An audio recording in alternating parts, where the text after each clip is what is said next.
Janvi. Yeah. I'd like to add to Janvi's point. Janvi is actually, I've been looking at whole airports and I've been in charge of complete airports. What you're saying is actually, one should understand, also expands to the terminals. Now, beyond the terminals into the airports, we have had seen shows on TV where water on the aprons of Bombay airport. If there was a basement there it goes. We've seen Chennai airport, and these are airports with rivers right next to them. The Adyar River in Chennai has water coming all the up the runway. In Bombay, the river right next, I think it's called the Meठी River for some reason. It's got the foulest smell you can imagine. And I forget what, I think the threshold 3-2 gets underwater when that river overflows in heavy rain. So people have to be careful about what to do. And then, of course, it affects the soil, it affects all the hydrology, the geology, etc., all of it. And that has to be studied before we get into the detailed designs. Sir, I think I'll add on this again that Chennai, because we did the expansion of Chennai airport, and between the the highway, the roadside, and the terminal building, there's a dip of more than 3 meters, and the runway is very low and on a low profile, and our river's water definitely is rushing up into the runway from there. But we also, recommended and suggested for making the floodgates near the terminal building, because the most of the baggage is in the basement, and if the flood comes and it sometimes rushes into the basement, and the whole equipment gets spoiled. So that is another thing that better it is that we do things before we really get the damage done. So it's like we have to be conscious that the flood of Adyar River more or less comes every year, and sometimes due to the drainage issue it comes even more. So if possibly these mitigations are taken place appropriately at the time, then we will be avoiding the damage done to the various our other mechanical system. So flood gates was one of the options which we also suggested for making the terminal building absolutely away from the floods. Thank you.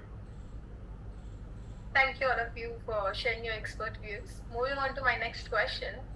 Ravilalji, as you have a vast experience in airport master planning and designing, so how do you approach the challenges when it comes to integrating the latest technological advancements into airport infrastructure, and while maintaining the operational efficiency for passengers' comfort? So please unmute yourself.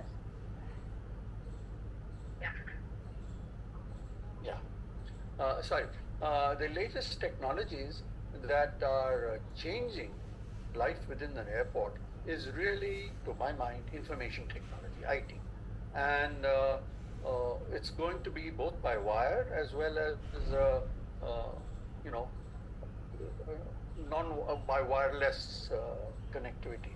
And that requires to work with specialist IT people. There are some airports authority I know has very, very good specialist IT people.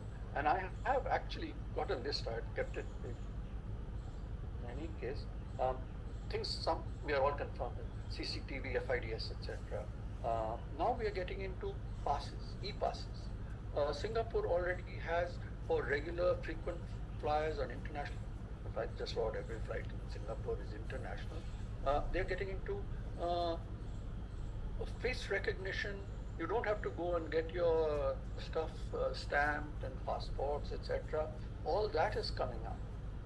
All those have to go through technologies which will tie in all over.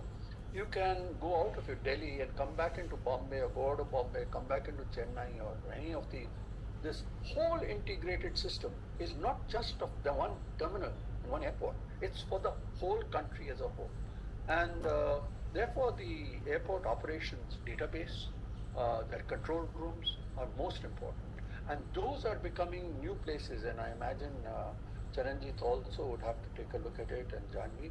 These new operational databases and control centers are very important as to how they tie up on their information with air traffic control, with airlines, with customs, with immigration, with everything else at the airport. They become the heart center of the airport, and I would say that is where one should concentrate.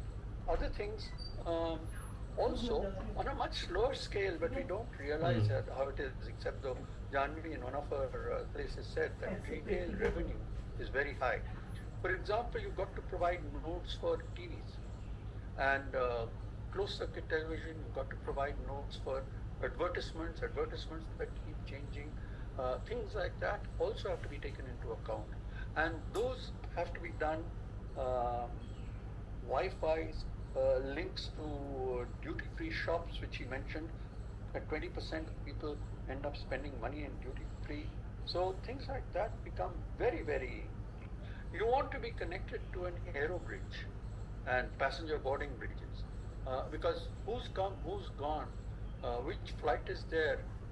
We allow for normally half an hour between a departure and a new arrival, but there can be delays in departure. There can be flights which arrive early.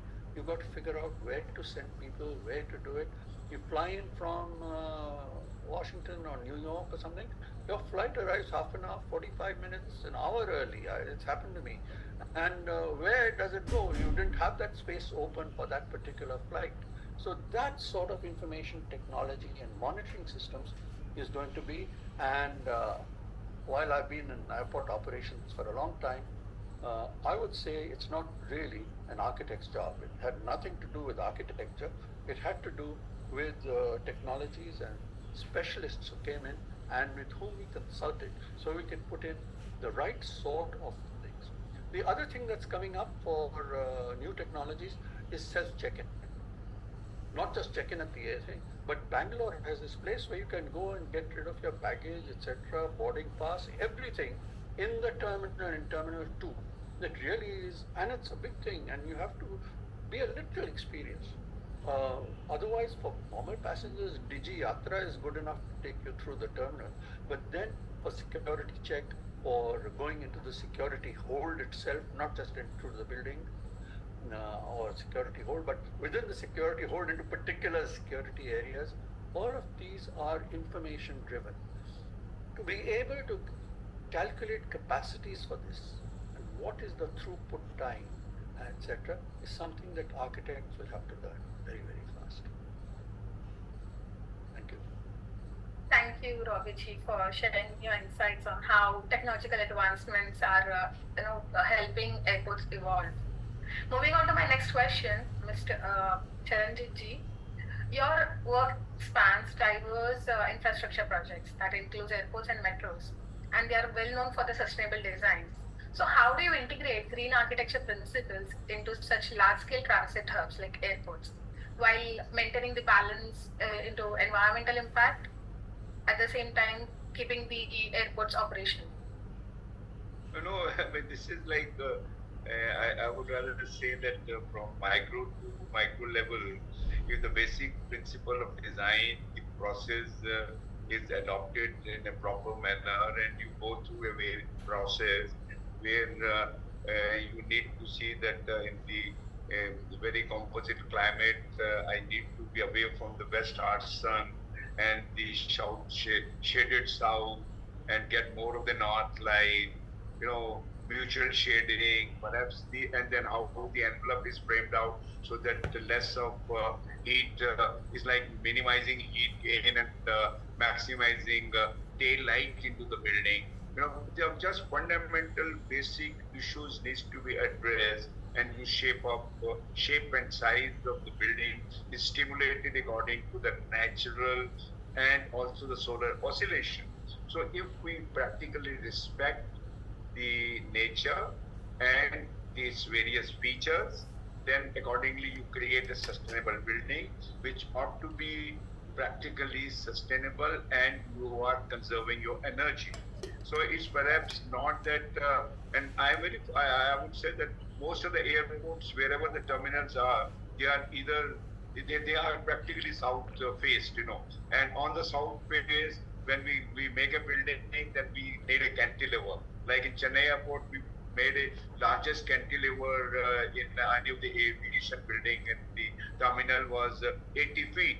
So when the 80 feet large canopy comes up and you cut the south and southwest sun, the harsh sun doesn't touch the glazing, and your heat gets reduced. So these are fundamentally the physical term passive ways of development of architect's work, where you practically see and you make a absolutely sustainable building. Beside that, there are tools now. We're talking about active ways, how do you double insulating glass, double insulating roofing, calcium roofing or other roofing, whatever you talk about. The technology plays a very vital role, and then perhaps today we need to create net zero, even sometimes beyond net zero, like Cochin Airport is like totally on the solar, and it is practically off the grid.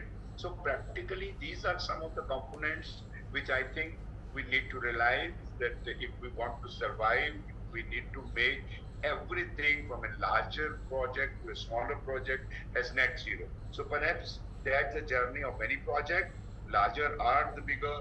Let's see, we concentrate on all this. Even the solid waste management is like zero liquid waste management, and you practically recirculate, regenerate, get energy out of it, and that is how today the technology is so advanced that you can play with it and create. No, we will not create that sort of a like PM 2.5 raising to 500 daily, and we are a passive smoker, and I smoke 50 days cigarettes a day. So perhaps if we are as architects, as planners, as technocrats, do all these things in our project, I think we will be giving lot of good facilities to the citizens of the city and the nation. So thank you.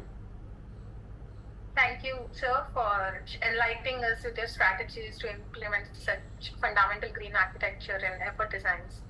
Moving on to Janvi. Yes, Yeah, yes, I sir. just have one comment, just to add on to what Charanjit said Sure. just talked about, and that is very simple. It's not only happening at airports. Now I'm going back to airports as a whole. Increasing number of airports in India and around the world are switching to vehicles which are not diesel or petrol but electric driven, and therefore you must have charging stations for all of them all over the airport. That's becoming. Thank you. Thank you, sir. Coming to Janvi. Janvi, according to you, how would you prioritize striking a balance between structural integrity and aesthetics appeal in your work directing to airport planning and designs? What are your guiding principles? So there are many factors actually we have to consider when we design airport. So when it comes to the basically structure, because airport is a kind of a very dynamic scenario, like sometimes what are the projections or what are the plans you're making to design the airports, by the time you finish the design, the dynamics are changed.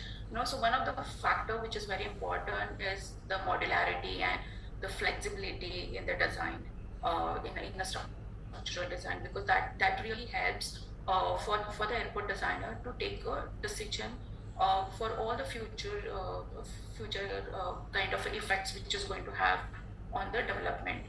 Because I have seen in my careers, like when I was on the Hyderabad airport, so though dynamics were changed, because every year like we are like we have to expand, and then every time the latest the traffic is changing. Initially when Jet Airways gone down and all, so there was like not a very much traffic growth. So at that time Hyderabad was handling around 12 million the capacity, and by the time it went to in 2018, it almost reached to 18 to 20, and then there was like, okay, we have to do the expansion on a very fast basis. But one of the aspects which I really liked about that airport is design on the modular aspects. It's a very modular terminal, and which was very easy to expand. So in terms of decision making for the architecture wise in the static place, it's very easy to expand the terminal. Obviously, the way the structure was designed, like every 9 meters, the great total design. So that is a very important factors. So robustness of the structure, what kind of material selections which we are going, and obviously the sustainability is it's very vast topic, but yes, it's very important nowadays. Net zero energy efficiency, most use of more natural lights, and how we are going to design the facade. And there are lots of elements which actually factors the aesthetics. Apart from that, I can see like in today's scenario. So before COVID happens, in terms of the space planning, the space which we have a certain guidelines. For example, if it is a queuing area, the 1 meter width of the queuing was sufficient, right? And when the COVID came, so this dynamics of the space planning is also changed now. From the 1 meter, now we are looking for 1.5, 1.8, right? The space which we are looking for, because we have to keep distance when the passengers are standing in a queue. So that highlighted on the most of the space plan, the area of the terminal is increased. Okay, so these kind of factors are very important when we are taking decisions, because for example in Mumbai, which was like the terminal itself is developed in a very constrained environment in terms of the geographical location, in terms of the space it has. So when COVID and all, so it's very difficult to accommodate these kind of standards in that kind of a scenario. And then there is the factors where which you have to do the structural modifications. Another example I want to give, like recently, last year, Mocha has given the circular for every airports that they have to increase their capacity, because there are lots of modifications that every airport has to do, and because they have changed the standards. What IATA is saying. So that was a huge pressure on the airport operators, that how we are going to accommodate those changes in the operational terminals, which is a very difficult task, and that exercise was gone for I think more than 6 months. So so these kind of a scenario, it's when comes into picture, so it is very important in terms of the design aesthetic, whether it is aesthetic and all, how the space planning is designed, which all drives the aesthetics. So that is what I believe. Thank you so much, Janvi, for explaining it so well and giving us a detailed explanation. We'll come back to you again. Meanwhile, Robiji, my next question to you. You have been involved in designs of airport across diverse regions like India, Nepal, Tanzania. So could you highlight a project where cultural influence significantly shaped the architectural design, and how did you balance these cultural elements with functional requirements? The functional requirements, Kansha, are pretty well laid down. There might be a few ups and downs for local conditions like in Nepal, but of this, I would say at the moment in India, the place to look for, and not just in India, from all over the world, the place to look for is Bangalore for environment and culture. The garden city of Bangalore, as I said, that's one. I mentioned